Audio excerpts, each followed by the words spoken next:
as an umbrella, one kind of have an Africa strategy. The reality is that there is a country strategy, because Africa is not a uniformed group of countries that are all. It's not little blocks. It's not the US. Even the US, I'm sure they have a different strategy for the Southerners than the people in the Rocky Mountains. I'm sure they have different strategies. But definitely it's applicable in Africa, that you got to look at it country by country, and definitely region by region if one can't afford the luxury of dealing with country by country. South Africa and the rest of Africa have got just about nothing in common. It's not the same. You can't replicate what you have here and take it and say, whatever I'm doing here, we're going to just take it and have a little EOH in a different place, and off you go. How does EOH look here? It looks like that. It's got 2 legs. It's got that. It's got that. Go and put it and say, Uganda, this is EOH Uganda, replica of EOH South Africa. Regulation is different. Religion is different. Ethics is different. And the biggest difference from South Africa is the structure of the market itself. In South Africa, we have government, we have very large, strong corporate, and small SME, hopefully growing for those who want it to grow.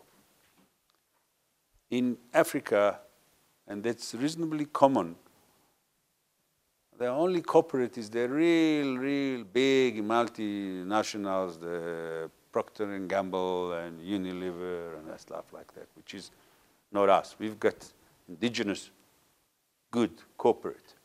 They don't exist. They don't exist in Africa. And probably Unilever will have its own systems, its own methodology, its own approach, its own raw material supply, its own supply chain, its own. They arrive there with their own security. You know, it's like they're kind of a little cocoon inside those countries. You've got a lot of SME.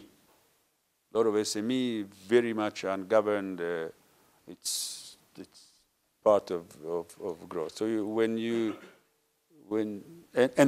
of course, we've got the mass markets of retail, telco, financial services, who are mass market. You arrive, you open a shop, you put goods, you sell it. Or you have banking, whether it's mobile or banks, and you have obviously the telco, which is straight to the mass market.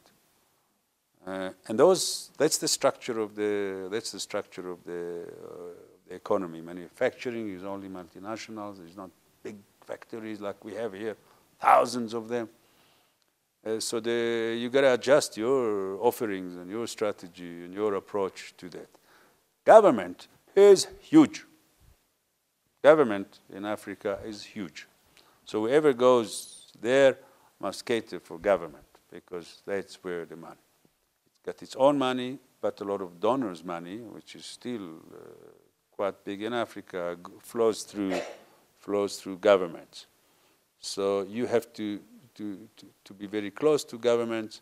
You've got to understand governments, and you've got to have offerings, products and services to it. And you know that a big market for you guys is governments, which is not the structure of our own economy. The bulk of our economy is the large or medium to large enterprises. So it's very different. Our approach to the question is that we partner with a lot of people. We've got now presence in 31 countries, in some joining forces. We've got some of our own offerings with presence there, often again with partnering with local people. And that's how we believe it will evolve. We've done, in your terminology, few acquisitions there that gives us some kind of an insight into the place. So whatever industry you're in, might not harm to just put a little, not something big, just to have a feel for the place. And EOH we are reasonably conservative in our approach to life.